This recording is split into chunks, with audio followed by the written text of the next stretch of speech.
And welcome back. We heard from TJ Otzelberger yesterday. It's the defense that makes his team successful. Well, tonight they made the trip to Grand Forks with full intentions of holding the Fighting Hawks to 66 points or less. They fell down 7-0 right away when Mike Daum said, it doesn't matter how many points they score. We got this. Yikes. That was an incredible dunk. Freshman Owen King for three. They've been getting more and more contributions from the young guys on this team. Otz was a bit stressed. Tevin King misses, but look who's there to clean it up and put it in. Daum with a follow. They led finally 23-21 after trailing the whole first half. Then Daum for three had 19 points, 12 rebounds in the first half as they came all the way back. Watch a great shot by David Jenkins. He had 20 on a tough follow-away. His 44th double-double. Here's Daum right before the halftime buzzer. They couldn't stop him. 34 points, 20 rebounds. Wish I had him on my fantasy team. Your final score, 78-74. The Jacks win it. Just a dominating performance for Mike. And again, Jenkins had 20. The Jacks now 5-1 in league play. We head to Orange City for the big G-Pack game of the night as number 1 Dakota Wesleyan's women facing number 3 Northwestern. And the place was rocking tonight. That was Sarah Carr for three. She had 10 points. And Michaela Karst in the lane. And the Tigers led by 1 at halftime. But in the second half, that home crowd advantage really got their team going. Haley Burks in the paint. She had 13 points, and suddenly Northwestern has the lead, 48-44. Brianna Scheidemann with a three. She had 11 points. Now the home crowd going crazy. They're feeling the upset. They're really feeling the upset. She's going to nail another three. It was all Red Raiders in the second half. Your final score, 69-54 in favor of Northwestern. Both teams with 2 losses for the year. Dort outscored Mount Marty, and on the men's side, that's weird, Northwestern had 80, not 0, 80. It was an overtime game, and Dort beat Mount Marty 95-64. Our scoreboard's been weird this week.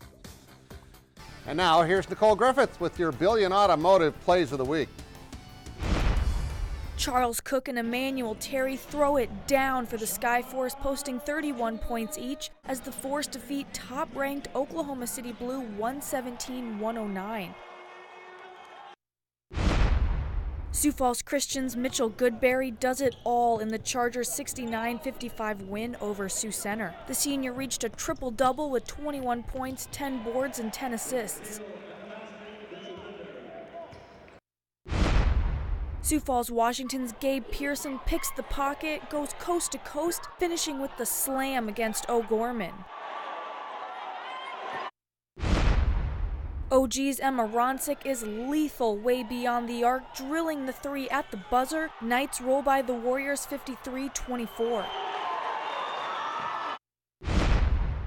Finally, another jam. This time, Brandon Valley's Evan Talcott alley-oops to Carter Altoff, pushing BV by Roosevelt 64-53. Those are your Billion Automotive Plays of the Week. All right, the Stampede were back in action tonight with a midweek game against Fargo, and this was a dandy. They hosted Kerry Eads and his Force in a very, very, very important divisional game. They've moved all the way up to 4th in the standings, but Fargo is right behind them, and Fargo would take a 1-0 lead after a period as Josh Nodler made it 1-0. Second period, Stampede would score. Brian Chambers makes it a 1-1 game with his 13th goal. That's the one you heard Jim Olander calling in that story. That's his 13th goal of the year. Stampede now, third period, are going to take the lead on the one-timer by Ryan Johnson. So it's 2-1 now in favor of Sioux Falls.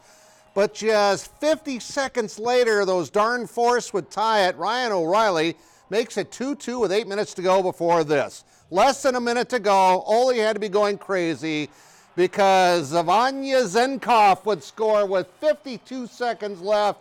And that is your game winner. The Stampede rally to win it 3-2.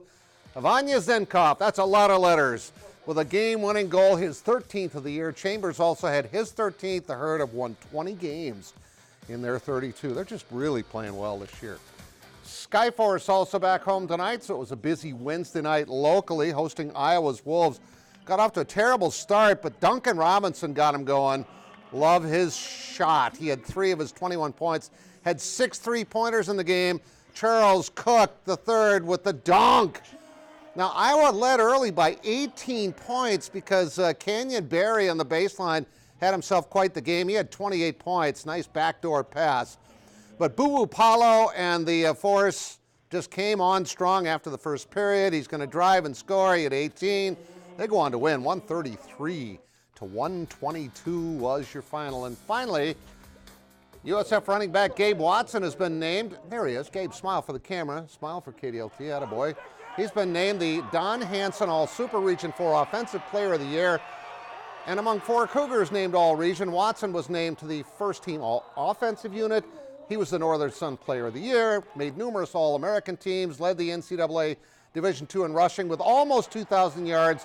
He scored 26 of those, and I think you could call it a successful season for number 33. That's sports. We'll all be right back.